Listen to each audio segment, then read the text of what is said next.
I'll concede your point just for brevity. But What? Brevity? We don't do that around here. It's probably No. citrus, or what is a Capital One Bowl? It used to be Citrus Bowl, right? oh Yeah, my Capital God, One. dude, where have you been? I just like the real name. It hasn't been the Citrus Bowl since like what 2002? What was your highlight side dish from Thanksgiving? Oh gosh, Scotch. This is the Buck Around, the podcast devoted to all things Wisconsin Badger football from a fan perspective. Featuring your hosts, Richard Branch and Maxwell Brusky. And hello, everyone, and welcome back to the Buck Around. Welcome back to episode 322 of the Buck Around. I am one half of said Buck Around, and let me move my mic because I don't know why I'm turning sideways to talk. Richard Branch, joined by my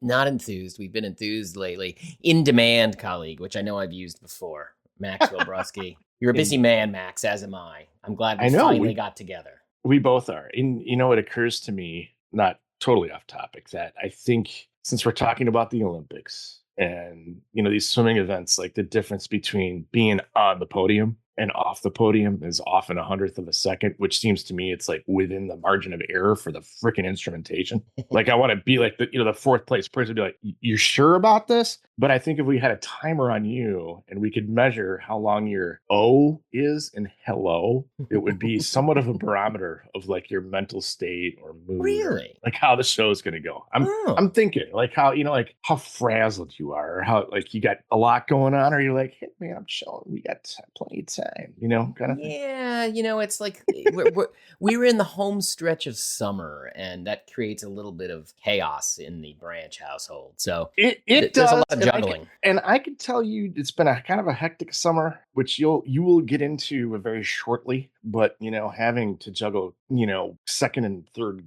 cars that are, you know, of questionable maintenance and things like that, and et cetera, of having one going to be sophomore in college and one going to be senior in high school who got her license 2 weeks ago. I can definitely relate. So.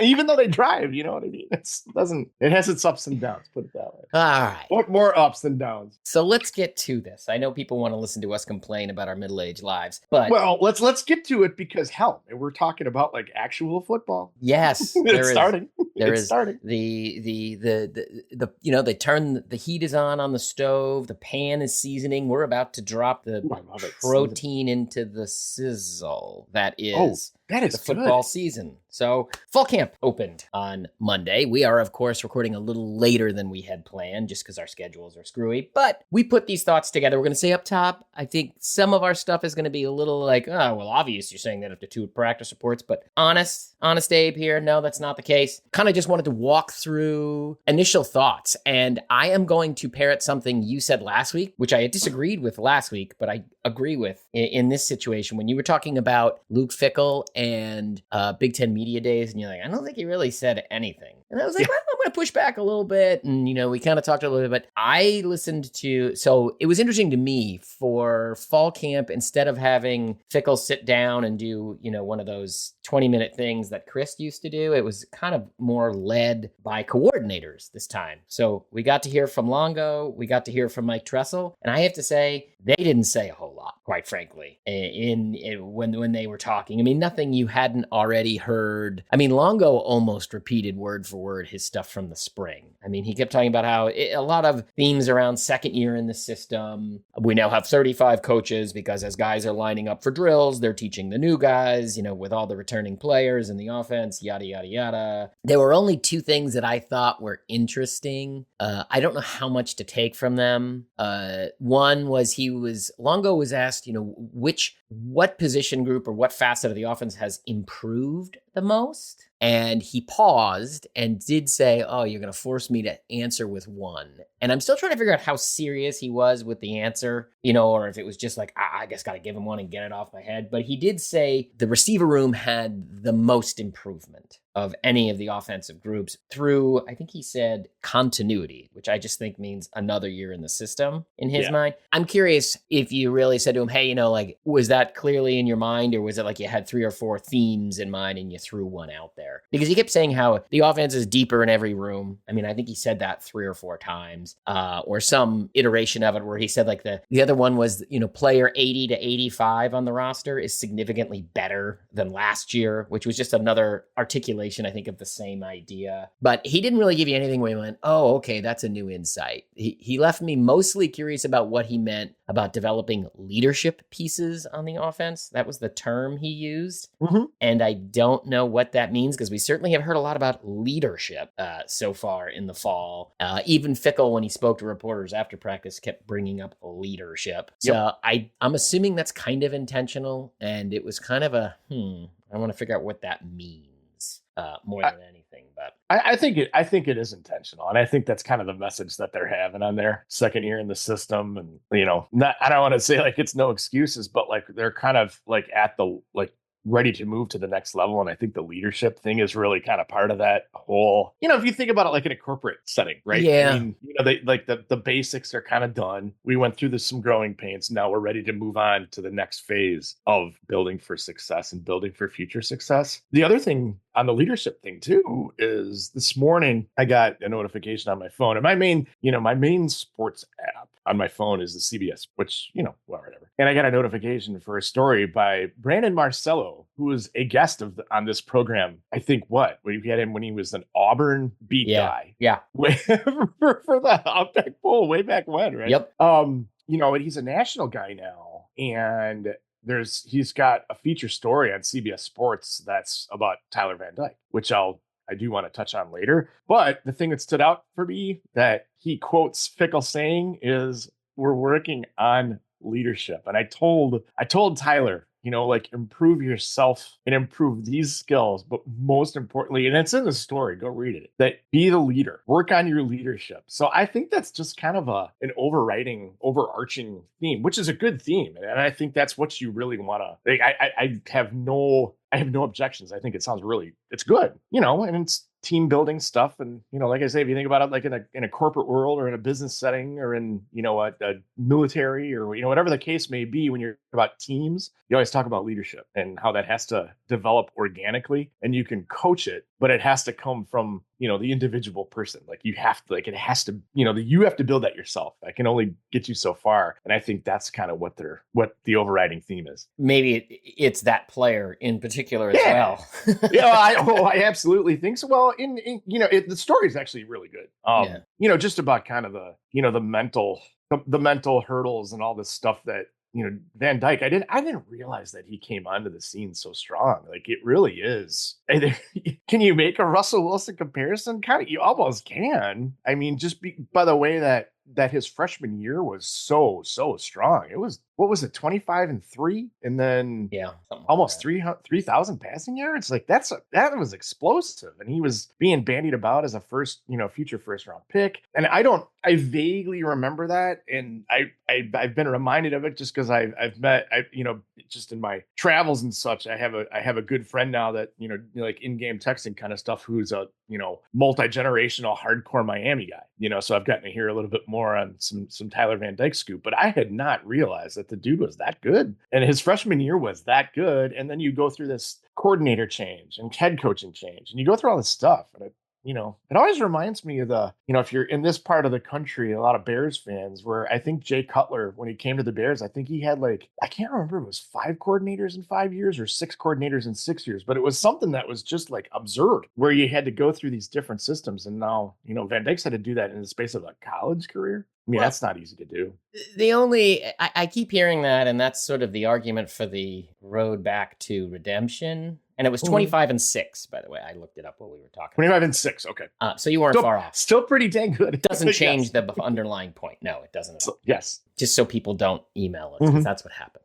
Or they yell at us on Twitter about you know what that's called? That's called care factor, to go back to another coach. Now we're definitely going to get emails. But the only thing I keep, and we talked about this back in the spring, there's a hole in that logic, which is he's just going to another offensive coordinator. So Yeah, I know, right? That's not inherently solving anything. But I'm setting that aside for now because I do want to talk about him in a bit. But I do think it's interesting. Yeah. There's a lot of talk around that, but I want to couch it. Let's go to the defense. All right, so Tressel, he was a little bit more explicit with things, I found, just listening to him talk. Number one thing, he basically just came out and said, what do you want to do better this year? And he said, number one, want to be more multiple up front. I mean, it sort of ties into what we talked about with Matt Mitchell last week, where, you saw them sitting in even front so much. I think that nickel, they went back to something that was comfortable. They're going to be working, I think, this fall way more on the true 3-3-5 look, sort of the heavy dime, for lack of a better term, whatever you want to call it, that they're kind of. That's a good way to put it. Yeah. I mean, I guess it's a heavy nickel technically, but he mentioned that. And then the one I'm still trying to figure out is he said their third down identity was an issue. And I'm trying to get, I think that just means pass rush, because he then in the next breath talked about how much they had to the term he used was manufacture pressure. And I'm like, what does that mean? And then he just says, we had to blitz a lot. We had to bring 5 and 6, which exposes your defense. And his hope is not to be in that case. And I think he's about the 11th coach who has mentioned we're going to know who John Pius is by the end of the year. And it was a little more explicit and also just went out and said how much he thinks the inside and outside linebacker room will look different than we've seen. So nothing, I guess, earth-shattering there. He did mention Brandon Lane was a guy who we might see is in the mix, I think was the term. I thought that was a pretty good thing. Yes. And that's been a pretty hot topic. It's going to be a topic in a little bit. Since that, yeah, I know. And then, I'm kind of glad to see that. Yeah, he was asked about the nickel, and it sounds like the nickel role is going to be something that Max Lofy has a real shot of taking and holding down. But also, interestingly enough, our favorite guy in pads before he ever played, Austin Brown, is going to have a continuing role. It sounds like he's going to be a guy who's a little bit more of a jackknife. And you talked about heavy dime, heavy nickel. Like Austin Brown seems like a perfect guy for that, right? Doesn't he? Yeah, he can crack if he needs to. Come down and crack on a running back. Adonis, so, man. It was just it was interesting to hear, but again, nothing new. Like I didn't feel like I heard a ton. But the only new thing I heard was Brandon Lane. Just because it was the first time they could talk about him. He was a summer addition. So it doesn't really mean that it's significant, but at least you heard the name. Was there anything else you took other than he talked a little bit about the helmets and the iPads and all that, and that they just were trying to figure out how to best utilize that, which meant nothing. Like, not as a negative, but like I was like, okay, yeah, you do want to be best at that. Great. Not really, but I think one of the I guess the overall thing though is I said it before that they were both really enthusiastic, but they didn't really seem, and not that neither of them ever does really, but there was nothing defensive, or there was nothing like, because you've had a lot of it on Twitter with the CJ Getz thing, and like it seems to me like a really shocking, like it's not shocking, jarring admission. And then I didn't realize the snap count was so bad, or was so disparate. Yeah. I did not realize that. And I don't want to say care factor again, but there was nothing like that in terms of those guys being defensive about anything, or which makes sense for your opening availability as fall camp starts. It's like the beginning of spring training,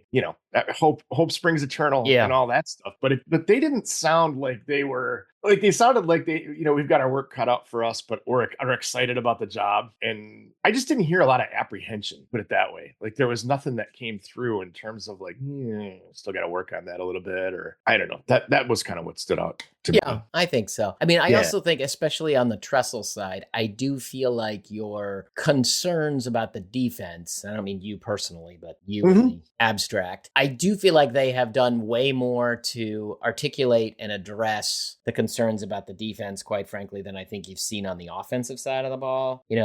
Sure. You say, okay, they need an offense that can chunk better. I don't know how well they've done about creating an offense that can make chunk plays better. You got a quarterback who is in the second tier of the transfer bodies you could get. I mean, they were out of the mix on the Cam Wards of the world pretty early. So I definitely do think the defensive side is a little easier to see how they're articulating. I mean, the glaring omission, obviously, in the defense is going to be defensive line in terms of how they addressed it, because they certainly had to go late in the cycle to deal with it. But Yeah.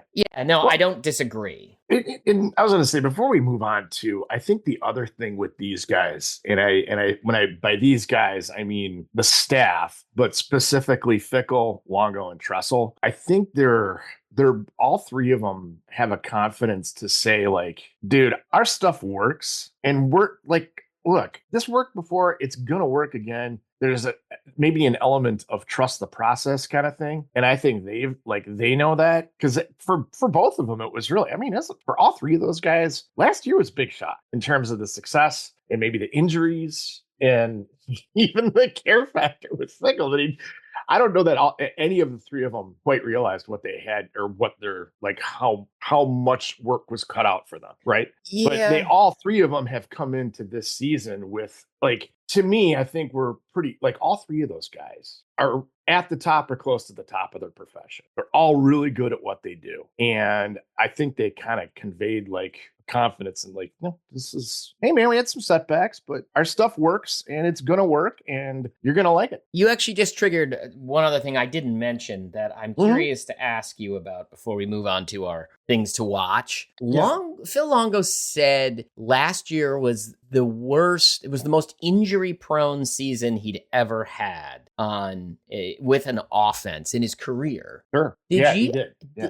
Did you feel that? I just don't. I guess. Yes, during the time when it happened, but like in our season recaps, and when you look back on it, I'm so glad you asked me this, because I did really need to make, I've made that point a couple times that this season would have been totally different. And Mordecai's injury was a freak injury. Okay. If he's there the whole time, that's different. They lose Ches game 4 when things are starting to maybe come together. Okay. And then you lose Braylon Allen. Then you lose Chim. Like, that's a lot of pieces that you lost by injury. And for Longo specifically, most of those injuries were on offense. Is there any big injuries on defense that I'm like forgetting or like glossing over? But I mean, you were without 3 of the 4 top guys on the offense altogether. And the other thing too is, I guess, I don't know if this is another thing that Longo was thinking of. They started off the season with, like, at this time last year, there were 3 tight ends that quit the program for medical issues. Yeah. So that's what you started out with. But I think the season would have been totally different had they not lost Mordecai, and had they not lost Ches, and had they not lost Braylon Allen for basically what? I mean, 3.5, 4 games. I guess my thing was, the only injury you could really get me on. Like, I think the, and you didn't mention it, ironically, is I think the Renfro injury was significant. Sure. Yeah. I left that out. Yeah. No, I totally agree. Yeah, totally agree. Allen was what? I mean, it was more like 2 games, right? It was Indiana and Northwestern. He barely played. He got hurt at halftime at Ohio in the Ohio State game. Yeah. That's when he got hurt. When they didn't score right before halftime. Right. And I just or didn't get a touchdown, excuse me. I don't argue that there were a lot of injuries. I just was thinking to myself, like, I don't know, outside of the Renfro one and the Mordecai one. I get losing Malusi, because I think I'm higher on Malusi than the median fan is. Sure. But you lost him so early in the year that I felt like, I don't know, like, I'm still navigating that thought. I'm not necessarily saying I disagree with it. I just was navigating it. And there was no one comparable to take his place. And it's funny when you watch TV and you see, like, highlights of last year, like the stock highlight is his run against Buffalo. Well, because it was against the stock highlight of the season. Yeah, I know, but that's what you lost. And there was nothing comparable. There was nothing comparable to him on the roster last year. Probably, but I guess for me, in the end, the inherent issue in the offense wasn't that it didn't have a guy running, like an explosive running back. It was that they couldn't stretch the field with the receivers. And I felt like that was the core limitation of that offense. Yes, taking away these other pieces are significant, but I never thought, oh, well, if they just had Ches, this offense would be that much better. No, I still don't. But they also lost DK too for most of the second half of the season. Yeah, but I mean, if he was that valuable a piece, why'd they let him leave? I don't mean that in a I- mean way, but No, I get it, but I don't know. That's a lot of injuries. So I'm with Longo. I've made the point on here a lot of times. I mean, he had 19 catches on the season. It wasn't like DK was a force, I guess is my point. He was also the primary returner. Okay. I mean, I just don't, that's not the offense. We're talking It's not, offense. but even still, Eh. I don't know. I think it's big, and I don't know. It was reinforced by the Phil Steele season recap Okay. because he made a point of it. Okay. You know. All right. Yeah. Let's move I to don't know. camp. It made me feel validated. I'm glad you're validated and you feel heard. So, on that note, let's move on to hearing other things. Let's talk about camp. Let's talk about what we're watching in camp because it's interesting to me. I feel like I have a lot of overlap from the spring and not necessarily in a bad way. Usually, if you're asking the same question, it's a bad one, but that's not always the case. Who wants to go first? You or me? I'll tell you what, since you have, I think our first one, the most first, if I can talk today, I didn't give you mine, so you don't know what mine are. Okay. Beforehand. I know what yours are beforehand. Yeah. Okay.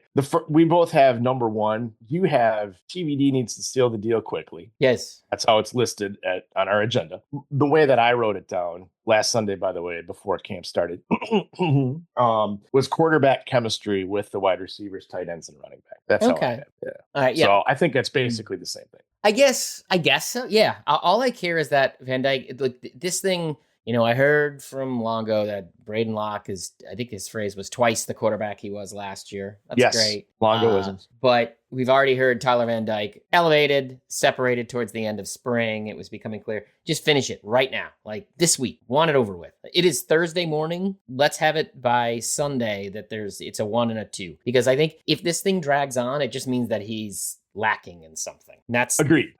Agreed for the most part. I don't know. I guess I don't know. I don't know if they feel a need to be overly solicitous of Locke. I don't know, but I guess that's my only hesitation in saying that if it goes past or goes into next week or beyond that there's an issue. I don't know that's my only hesitation to agree with that. But as we're here, there's 2 sessions in. Seems to me like Van Dyke has picked up right where he left off. I mean, that's what I've been able to glean so far from, obviously they're not there, but right. Yeah. Don't you feel that way like 2 sessions in that it's already like there's not, okay, fine. Like there's no starter that's going to be named and it's, well, if you're here, you'll know kind of thing. All right, fine. But I don't know. Seems like well, I think what you're seeing and they've articulated and how they set it up, you basically have everybody in 2 groups right now, which is 1s and 2s is sort of a group that's working together. And then you have 3s and freshmen and walk-ons, right? With the, except for like Kadanko, who's the backup center, which continues to be interesting. Yes, it does.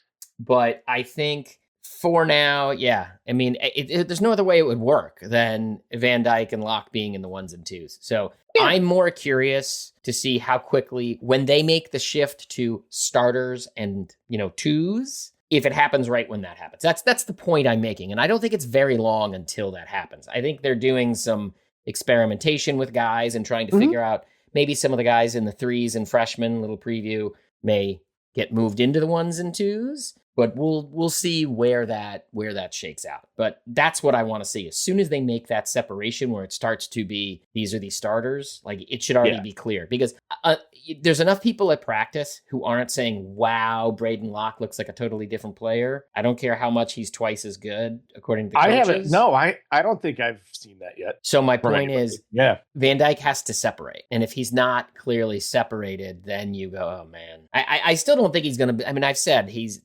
going to be a 25-10 quarterback, which can be functional if the offense is functional. Oh, absolutely. But yeah. All right. So that's the one where we overlap. My second one, which jumps to the defensive side of the ball, as I put it, is please, Brandon Lane, please, please, please be good.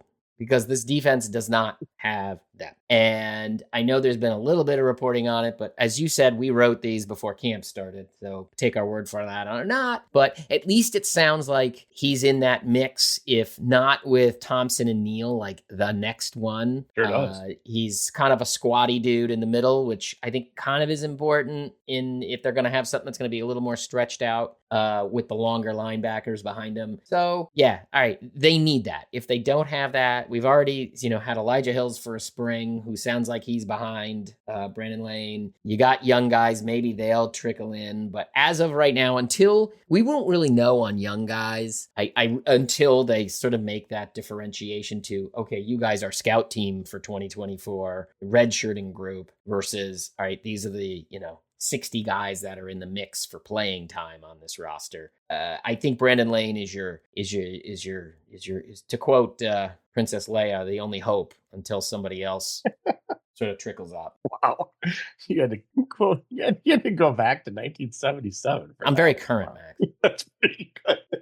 Oh my goodness. Well, I mean, right. I mean, you think you got Thompson, Kurt Neal, Ben Barton. Those are kind of the top three guys. If he's close to that, man, that makes a big difference. No. I go back to my spring one. He needs to be better than Ben Barton. Ben Barton is fine as your right.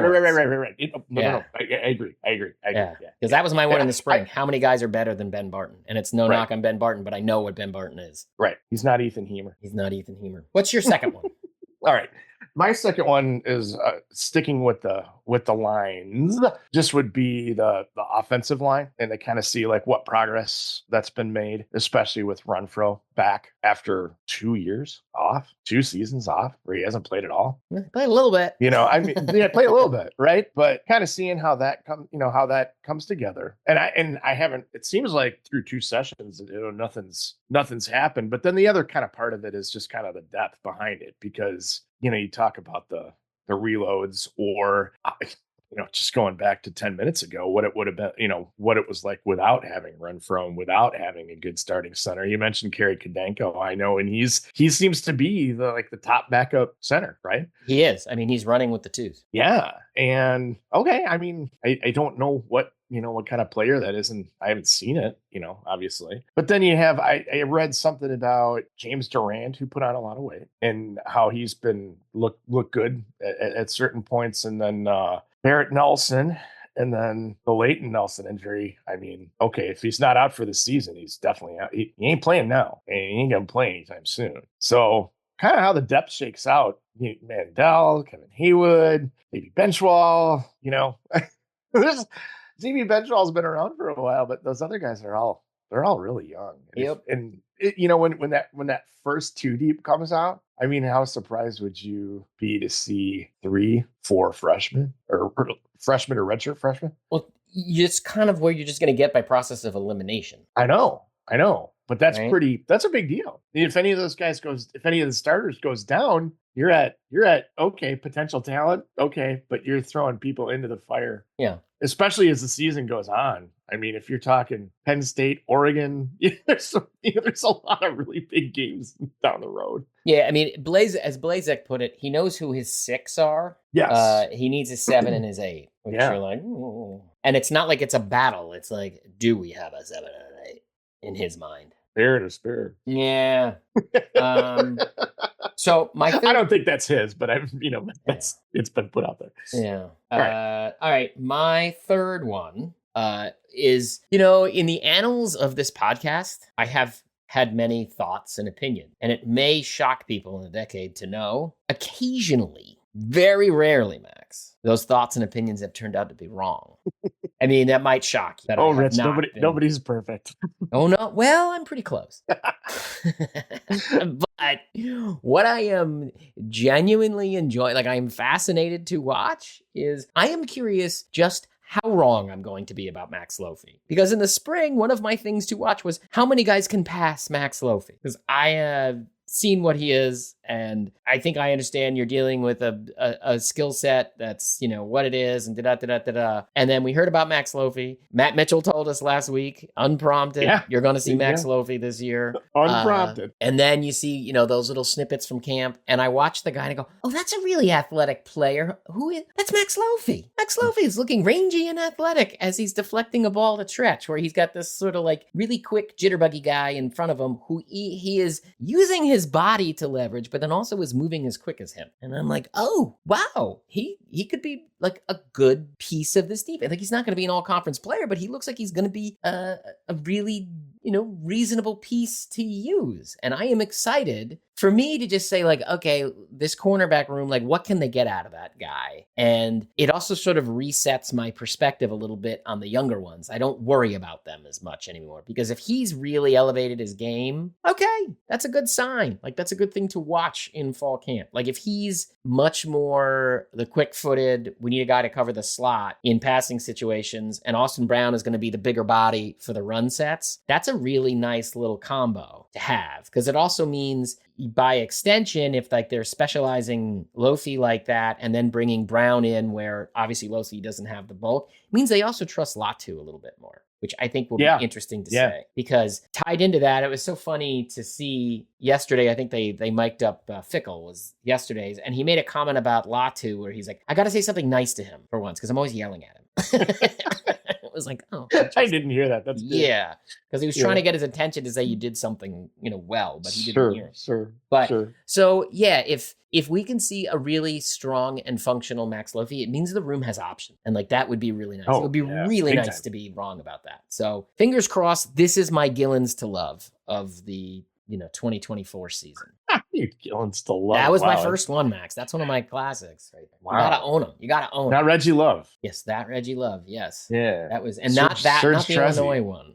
Yeah, Serge Trezzy. Serge Trezzy. Actually, Reggie Love is Purdue, I think now. Yes, just to be clear. Okay, just to be clear. It's they got options because the one this isn't my next thing, but I keep hearing about this Justin Taylor guy, and I don't even remember that name. Do you? I mean, you probably do, but I don't even remember that name. Well, he was one in the transition year that came in. I mean, it makes sense because he's just seniority wise kind of the next in line. So yeah, and I don't remember him at all. He hasn't played a ton. He played a little bit last year. He's not a transfer. He was on the team last year.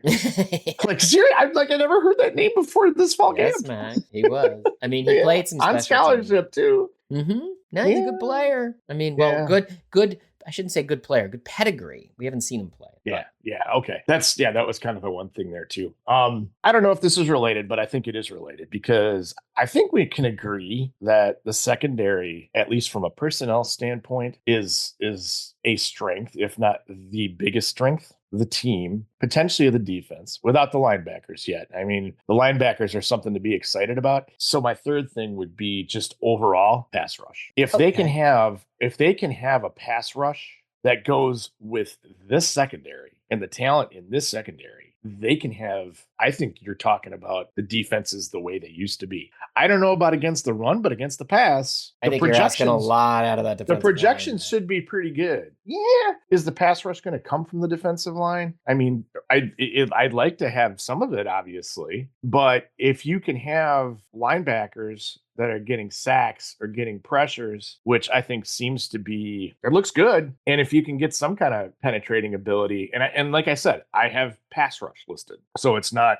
it's front seven. And when Tressel talked about manufacturing pressure, whether it's, 5-6 and you're blitzing safeties, which I think there's going to be time for that, especially with the athletes they have. There's opportunities for that. But overall pass rush, if you can, if that comes to be something of if that comes to be a plus and you get significant improvement over last year, which I think is possible because the linebackers are so different this year. Like you can say, what changed? Well, a lot of linebackers were brought into the program, which a lot of people are excited about. But if you can get that together mixed with this secondary and a couple, at least one really good cover corner, like Hallman turns out to be, you talk about being wrong, right? About a guy.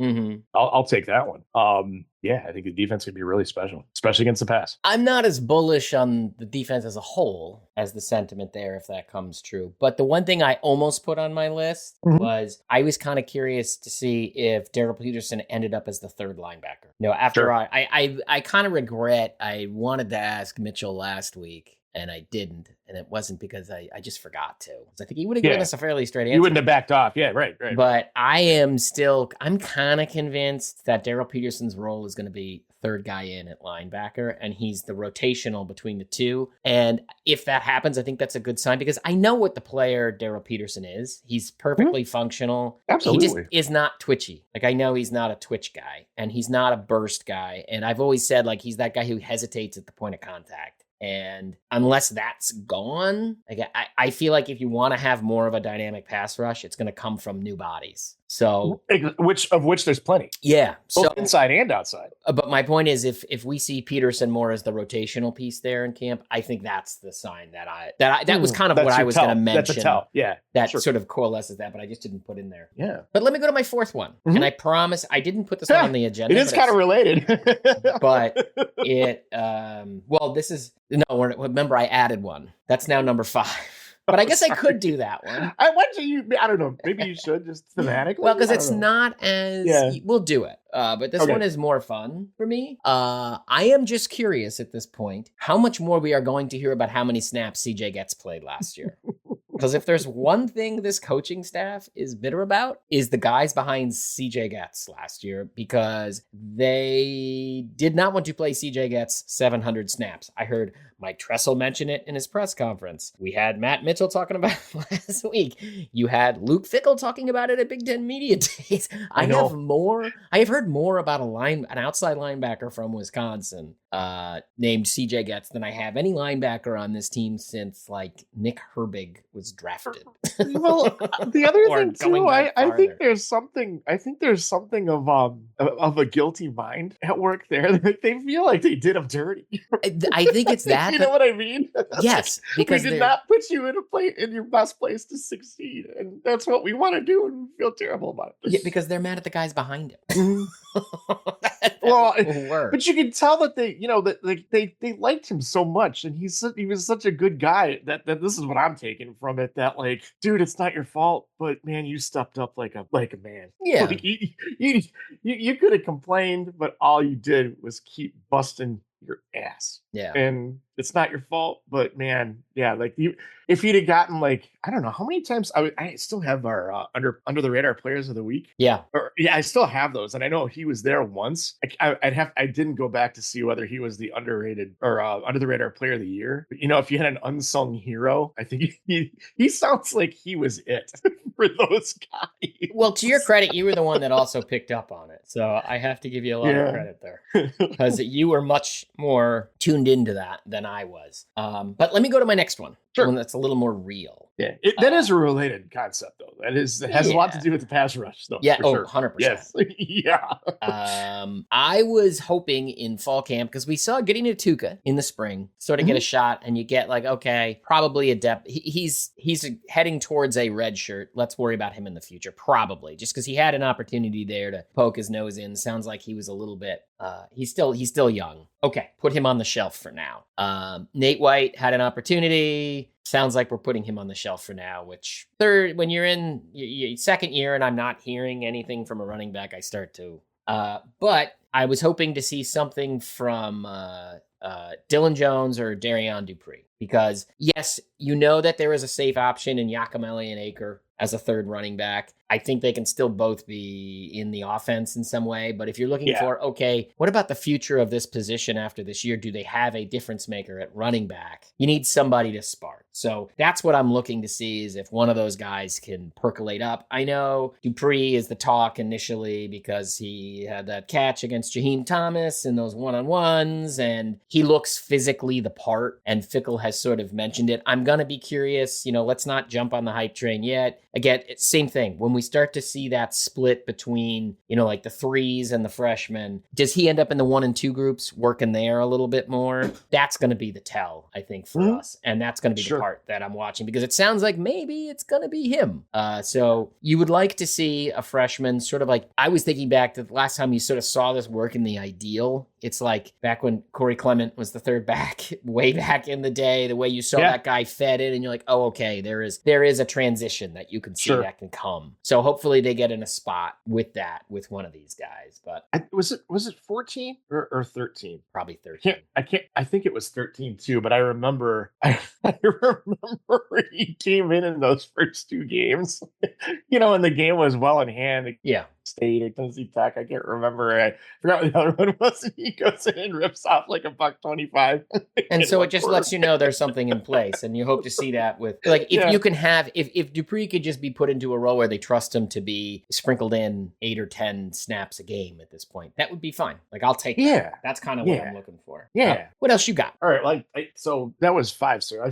My fourth thing is actually a thing. My fifth one, I think, is it's more about players, and you already touched on 2 of them, at least the 3 freshman running backs is returner. That was when DK was healthy. I said it before. I mean, that was a plus spot for them last year. Obviously he's gone, and it seems to be, what is it? Vinny Anthony, Tyrell Henry. I'm missing one. Tretch. Oh, yeah, Tretch. Right. So I don't know. I kind of want to see who winds up doing that. Okay. Because I think is overall special teams, and then we got into it with Matt Mitchell, that I think special teams. I think maybe this team is in a period where you can stop getting mad at special teams.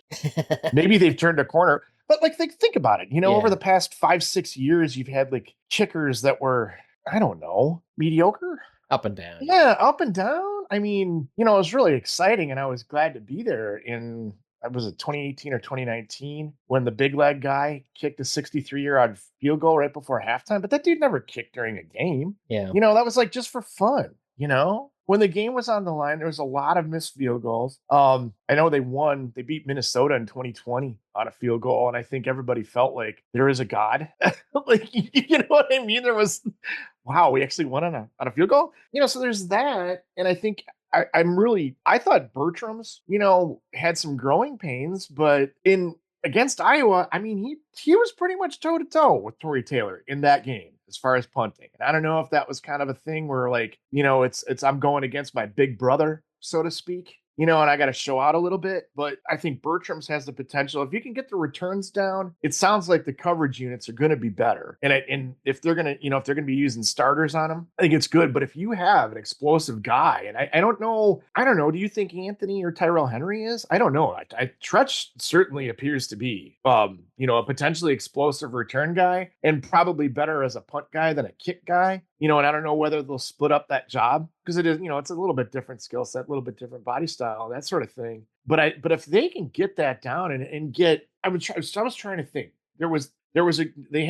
DK had a really good return against Washington State, that ultimately wound up going for naught. But that, that changed the game, right? And it's kind of one of those things with it's really special teams that wins championships with a timely return or a timely touchdown, that sort of thing. Because I'm trying to think, did they have a return last year for a touchdown? I don't think so. Not on kickoff, and I don't think on punt return either, actually. Yeah, so I was trying to think of when's the last time there was a punt return touchdown. But, the ones that stand out, I mean, 2010 Ohio State for sure. The Nick Nelson one against Michigan in 2017. Bracey had one. Bracey, that's who it was. Yeah, I knew I was forgetting something. And that was in 2022, though, I think, right? That was in 2022 against, I think it was 21. Against Nebraska. He was gone in No, against Nebraska in the game they won like 15-14. No, it's 30. Yeah, I found it. It's 35-28. He had a touchdown return in so 2021. In 21. Yeah, that's right. I remember watching in my living room now. Yeah. But like it's been a while. So if you can get that, I think they're back into this. They're potentially back into the stage where special teams are a plus overall. And that's a big deal. That's championship level kind of stuff. Okay, fair enough. So, and then, I want to come back to something too. Late just at the end, and I want to do it quick, but it's one thing that's not quite on the agenda. So my fifth thing was really about a bunch of players, and we've already touched on a couple of them. I have freshman running backs, Quincy Burrows, CJ Williams. Excited to see what they do. I have Latu, who we've touched on a little bit.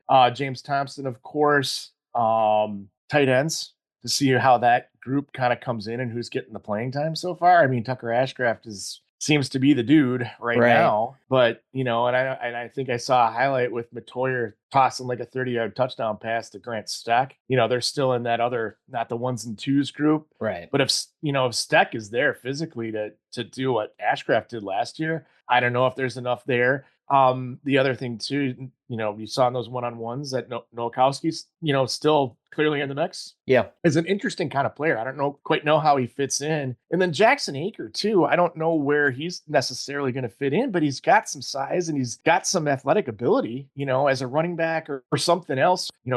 I don't want to say God forbid, but God forbid a fullback. I don't know if that's if that's viable in the Longo system. It certainly doesn't seem like it, but it's something that would be of value in the NFL. And Aker seems to have that kind of body and skill set. And I think, what was he up to? He was one of the guys that gained a bunch of weight too. Yeah, like 245? Yeah. I want to say, and that's not quite Chris Presley, but it's definitely Brady Ewing, Alec Ingold, that kind of body style and that kind of a running ability. I mean, that speaks well for him. So I'm kind of excited about that. Joe Brunner is another one. And then I have Tyler Van Dyke and Locke. But I'm excited about Tyler Van Dyke. I know we already talked about him a lot.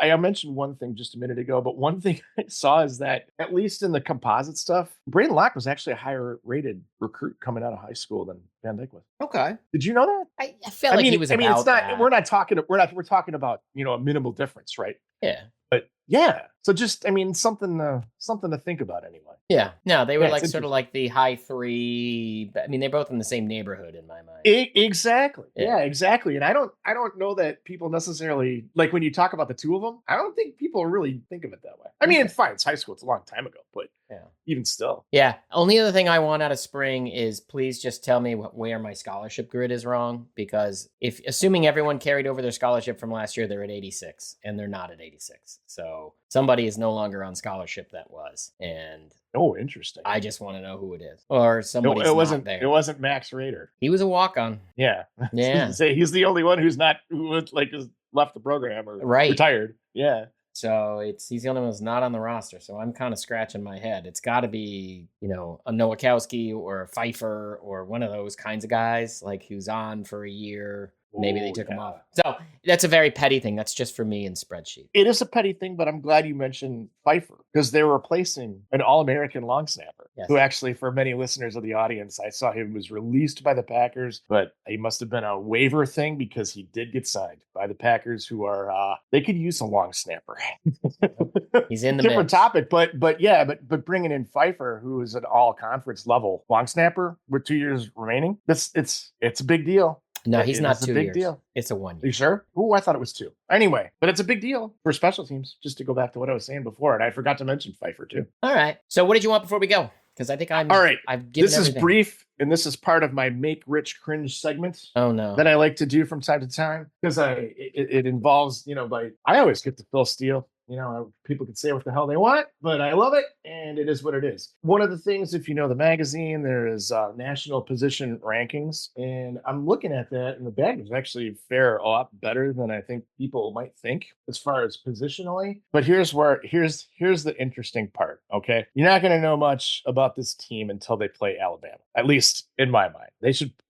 If the offense has made significant progress, they should put up 40 or 50 in the first 2 games. If they've made real progress, and if it's going to be like the freaking Longo offense, right?